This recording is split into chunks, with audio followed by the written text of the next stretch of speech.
Bonsoir, mesdames et messieurs. Un grand merci pour être avec nous pour célébrer le 85e anniversaire de Pierre Boulez. We are a little bit late. We're celebrating this because he was born on March 26 in 1925.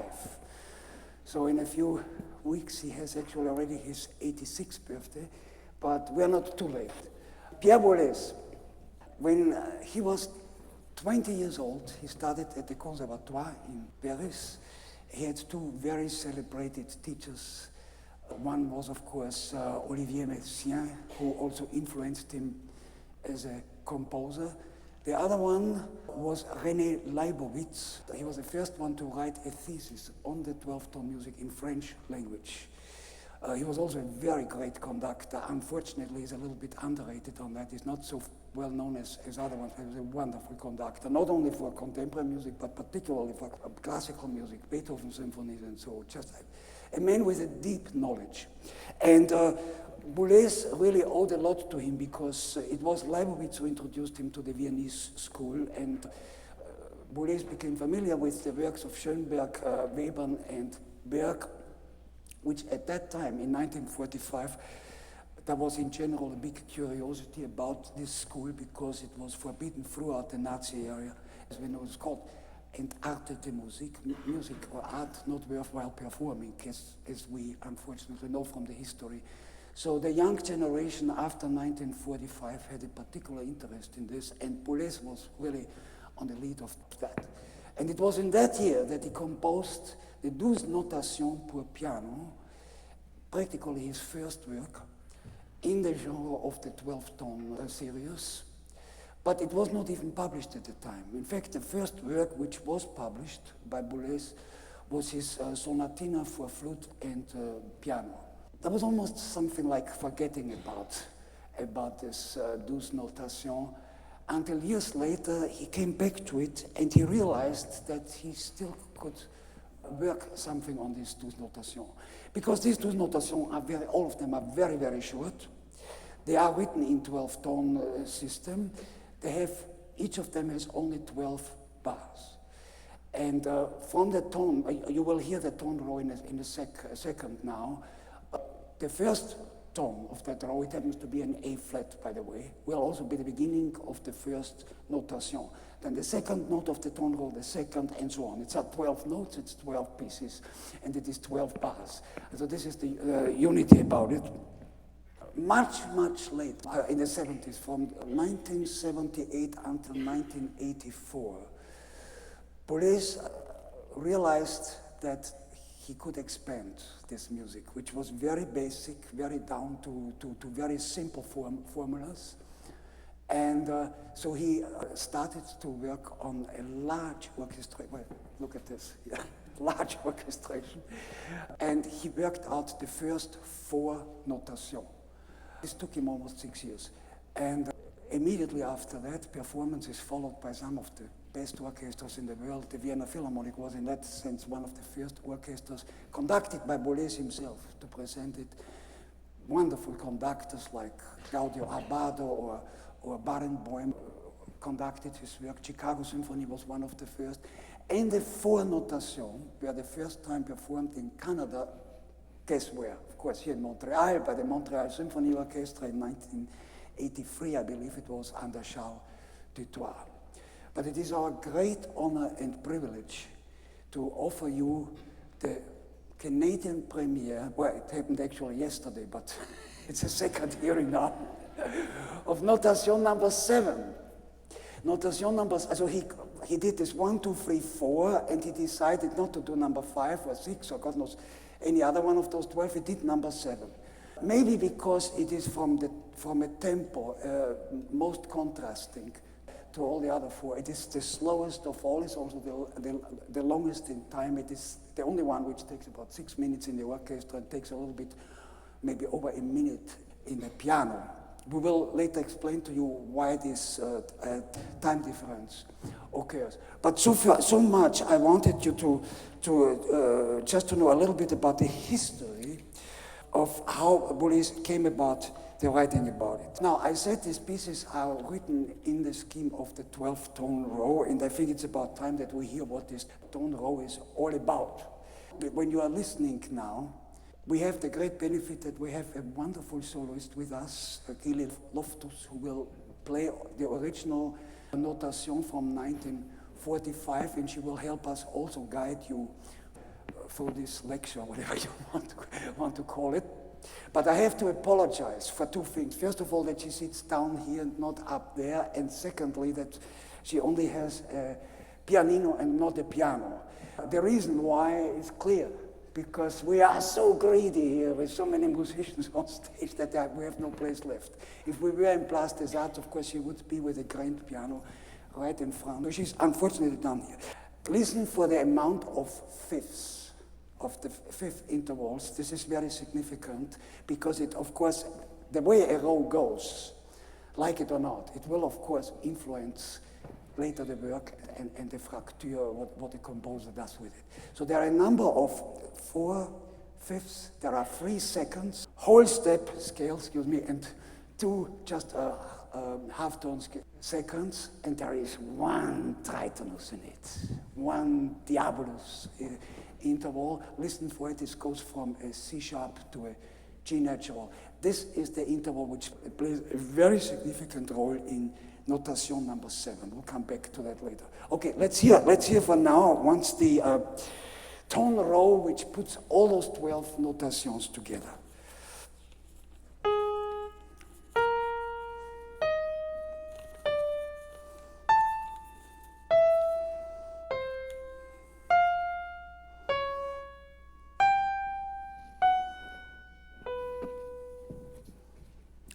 Okay, now you can imagine these notes, the row of these notes is of course exactly what happens in the first notation. Let's just hear that first reflection. The way it is composed, the first 11 notes down to an F sharp are practically unisono. It starts of course with that A flat. Remember that the A flat is very important. I will explain that later. And listen how it sounded in 1945.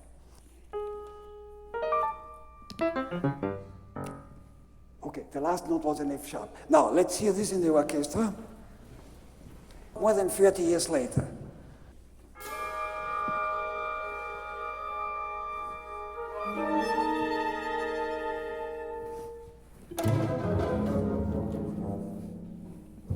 F sharp here, okay?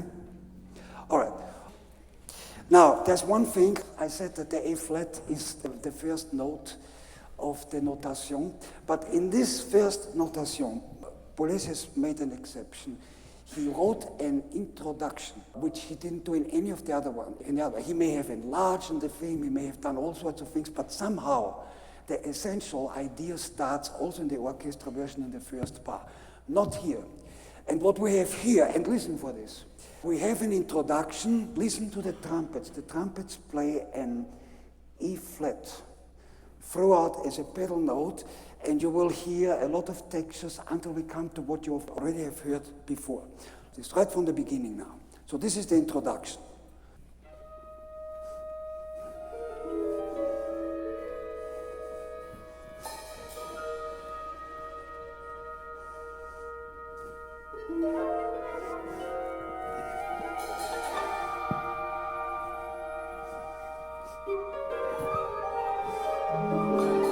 Now we are back on this where we were before.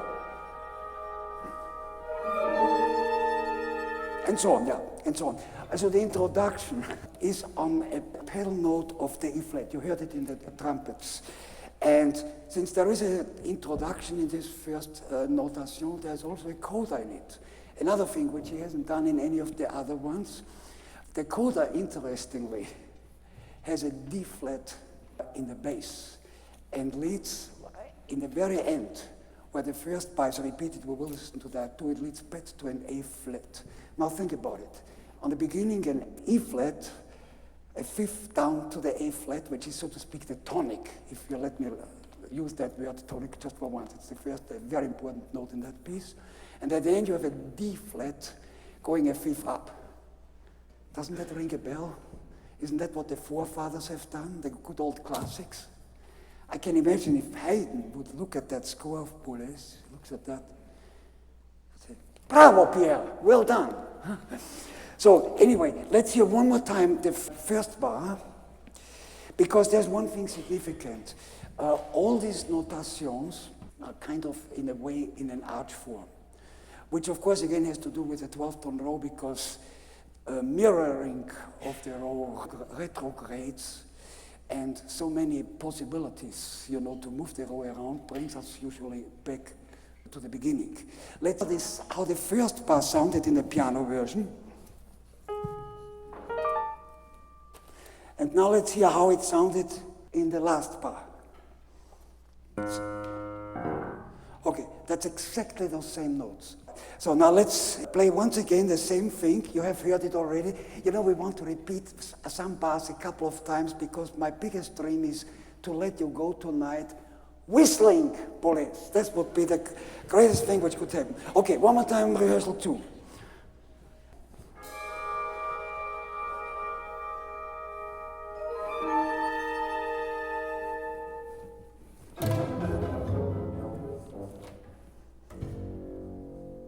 And so, okay, so you are already familiar with that, and now let's hear the same music, exactly the same notes in the orchestral version. Listen to the tuba. The tuba plays that A flat. It's all, of course, now also here in the bass.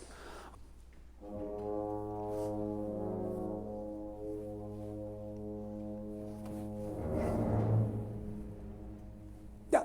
So if you listen carefully, you could hear in details this reflection of the triplets also in the bass.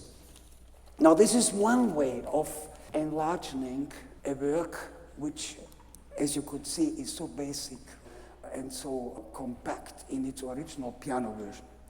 In number 7, as I mentioned already, he starts right in the first bar in the orchestra exactly with the notes which are also on the piano. But the difference is enormous. You will hear it in this. What does he do in number 7? I mentioned that number 2 would start with second, number 3 with the third note, 4th, 5th. So this one has indeed a 7th note in it. You will hear in the piano, particularly when Gili plays the entire work, you listen carefully. In the left hand, she will never change anything else but 2 chords. One is the 5th of the B natural, with the F sharp on the top, and it switches to a C natural with an F natural, which is a 4th. These 2 chords, that's all what it is. And on top of it is that diabolus, the C sharp down to a G, also the tritonus chord. Let's hear only the very first bar in the original version from 1945.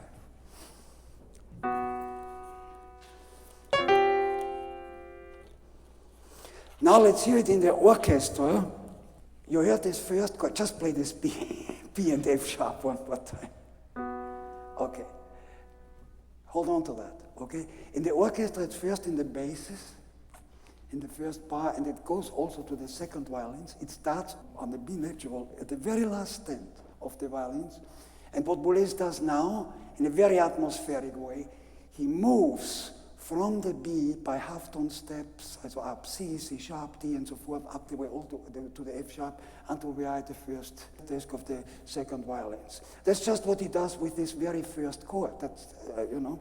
Then he creates something which does not exist in the piano version at all. I think of this diabolus interval like a lightning. But lightning needs afterwards, usually, or before a thunder. You know, you see a thunder, you know, and then comes the big lightning. And he created that thunder. It is a triplet figure, which the violas have many, many times. Sometimes it's also in the oboes and in other instruments.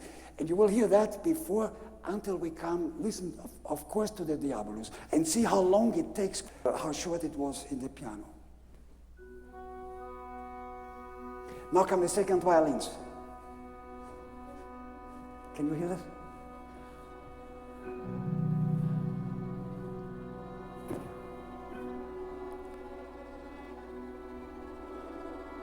This is pure improvisation, still on this, nothing but this very first chord. Now comes this one.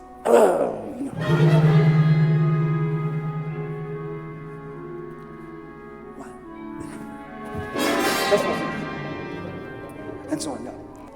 You heard that Diabolus interval. I'm sure you couldn't have possibly missed it. Just a few more things. These 5 notations are in sharp contrast, as you will see.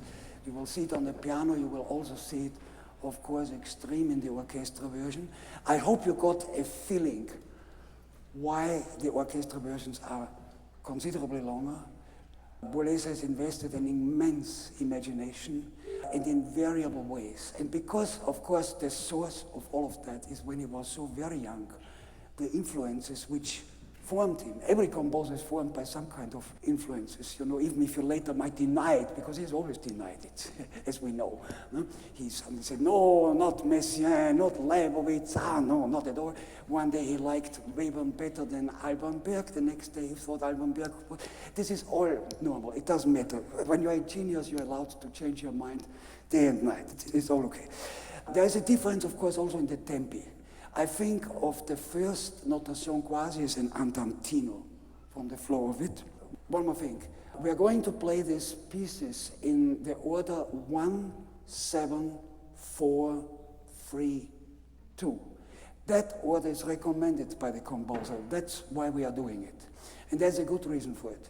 Because number 1 and number 7 and number 3 have one thing in common. They share a kind of lyrical reflection. Even number 7, in spite of the thunderstorm and the diabolus and so forth, but particularly 1 and 3, there is a kind of legeresse. There is a color which we don't have in the other ones, so in 4 and 2. There is certainly an influence of Debussy. These are these 3 notation where Boulez really cannot possibly disguise the fact that he's a Frenchman after all, you know, with all these colors and which he has seen in the south of France, and his love for paintings, which we know, and his admiration indeed, of course, for the French Impressionists, which he has performed and hopefully will continue to perform to the pleasure of all of us all over the world for many, many years to come. But number 4 and number 2 are the 2 which are in a very strict tempo. I would say number 4 is quasi an allegretto tempo, and number 2 is very fast. And Boulez wants to have this number 2 played at the end of the cycle. That is his wish. Very fast, and he referred to number 2. He said, you know, when I was very young, he liked this feeling of danger, the speed. He felt like a little bit of a frustrated pianist, although he's a very good pianist. But he felt he would have wished his fingers would have gone faster, and so he composed very radical and very fast movements also for the sake of virtuosity, indeed, and for the danger which comes with it. I can assure you we got a taste of this danger when we rehearsed this in the last few weeks. Okay, I'm close to the end of my much too long speech. I have to thank a lot of people, because pulling something like this off is, of course, is a big thing. When I proposed it last year to my colleagues from the various instrumental area chairs, I was worried that they think I'm totally crazy or nuts. And it was to my happy surprise to see that they were just as crazy as I was, and they enthusiastically welcomed this idea. I mean, mind you, we have 8 percussionists on stage who share among themselves some over 30 instruments, 3 harps. 2 harps is okay, but 3 harps is way over budget. We've got them. Huh? And Jennifer Schwartz, who is the harpist of the Montreal Symphony, she and the percussion, Professor Huang, they were among the most enthusiastic for that. I must mention this because it was problematic to put so many people with strings. We are, you know, nobody was against it. So I really want to thank all my colleagues. I want also to thank the production people, Alexis Carter and her entire team, because they have spent hours before every rehearsal to make this possible. The setup, of course, was quite something. And I must thank all the musicians for a wonderful work team, and many musicians, you know, who are not any longer actually with us, alumni, again, in the harp section, in the bass section. I want to thank them all that they came back to share with us this wonderful Boulez opportunity. What do we wish, Pierre Boulez? Any ideas? Bravo, yes. Also, bonne santé, of course. Beaucoup des années pour finir les orchestrations et les proliférations, as he calls it, the proliferation of the other 7 notations which are still existing only in the piano. Would you agree with that? Okay, bravo. Thank you so much. Thank you.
Thank you.